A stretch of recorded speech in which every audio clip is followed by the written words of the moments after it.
The Ghost That Hated Sara McLachlan. So this is one of my own personal paranormal experiences, so of course it's gonna be ridiculous. And this story takes place in the same home that I was living in when that weird foamy phantom left his handprint on the mirror. And I just want to say that I personally love Sara McLachlan. I grew up listening to her. If I had been old enough to go to Lilith Fair, I would have been there, front row, unshaved pits blowing in the wind. I would have been all about it, but I wasn't old enough. But I still listened to her all the time, especially in high school when I was a moody teenager. I love Sara McLachlan, but the thing in my home did not. So this was the home that I lived in when I was in high school. It was a townhouse. My room was upstairs in the back. It was not a big room. I could fit my bed, my dresser, and my vanity, and that was about it. There was not a lot of room in between. So my furniture then was about 100 years old. It was like hand-me-down, passed through the family furniture. And my dresser was also a writing desk. Like you could pull it open and there was like a desk and little shelves inside of it. And on top of that, I had a boombox. So I had, you know, a radio with speakers on it that pretty much took up the whole top of that dresser. And on top of the speakers, I had two glass crystal candle holders with red candles in it that would just sit right on top of each speaker. And these were heavy duty candle holders, like it was old home interior crystal that I stole from my mom, basically. So when I had the radio playing, the vibration alone wasn't gonna move those things. They were heavy. So I just want to emphasize that just because they were sitting on my stereo does not mean that they ever moved from the vibration of the music playing. So one day I was in my room, I was in my feelings, and I had Sara McLachlan playing, and one of those heavy candle holders flew across the room over my bed and hit the wall on the other side of the room. Again, I would like to point out that this heavy glass candle holder did not fly across the room and hit the other side of the wall because of the vibration of the stereo.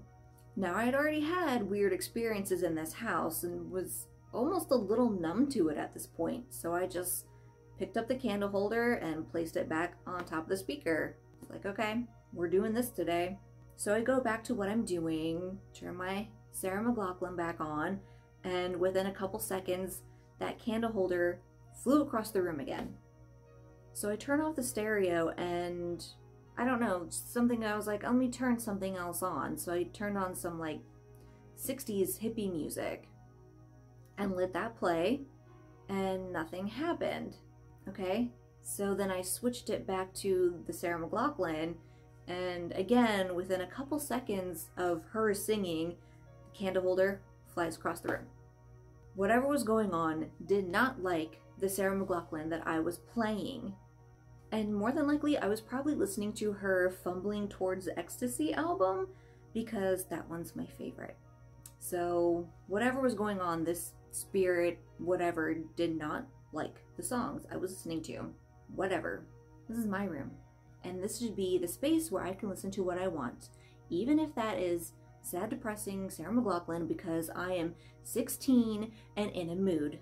So I have a picture of kind of what it looked like. You could see the stereo, my setup there. Please ignore the beer bottles. And I don't know why teenagers feel the need to decorate their rooms with empty alcohol bottles. It's gross. And I would like to think that my decorating style has gotten better with age. Behold, my adult collections. Anyway, so I'm kind of having fun with this at this point. Kind of like in that scene at the beginning of Poltergeist where she had Carol Ann in the chair and the spirit would just like move her across the room and they would all clap and have a good time. That's pretty much where I was at there.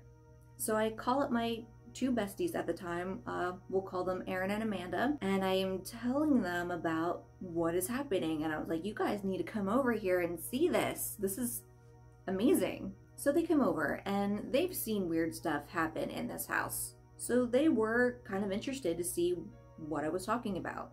So I started off with like the 60s hippie music. I think I'm playing like Age of Aquarius or something. Nothing happens. And they're like, okay. And I'm like, hold on. I put in the Sara McLachlan, and within a couple seconds, that candle holder shoots across the room right in front of them. They're like, wow, okay, you were not kidding. This thing does not like Sara McLachlan. And so we switched it back and forth a few times, and each time that we played the 60s music, nothing happened. And each time that we put in the Sara McLachlan, candle holder shoots across the room. Every time. I am not exaggerating this. It was insane. Whatever this was really hated Sara McLachlan music. I don't get it. Hater. It's beautiful music. So that's it. That is my Spirit That Hates Sara McLachlan story. I didn't really listen to her a lot after that because it was obviously irritating whatever I lived in the house with, and I didn't want to do that, especially because I spent a lot of time there alone. So when this happened to me, it was during that time when those SPCA commercials were coming out with Sara McLachlan's song Arms of the Angel, and they were really traumatizing and heartbreaking. So with that in mind, I would like to put up a little bit of art of Tater Tot and his bonkers, who not only took over the internet, but our collective hearts.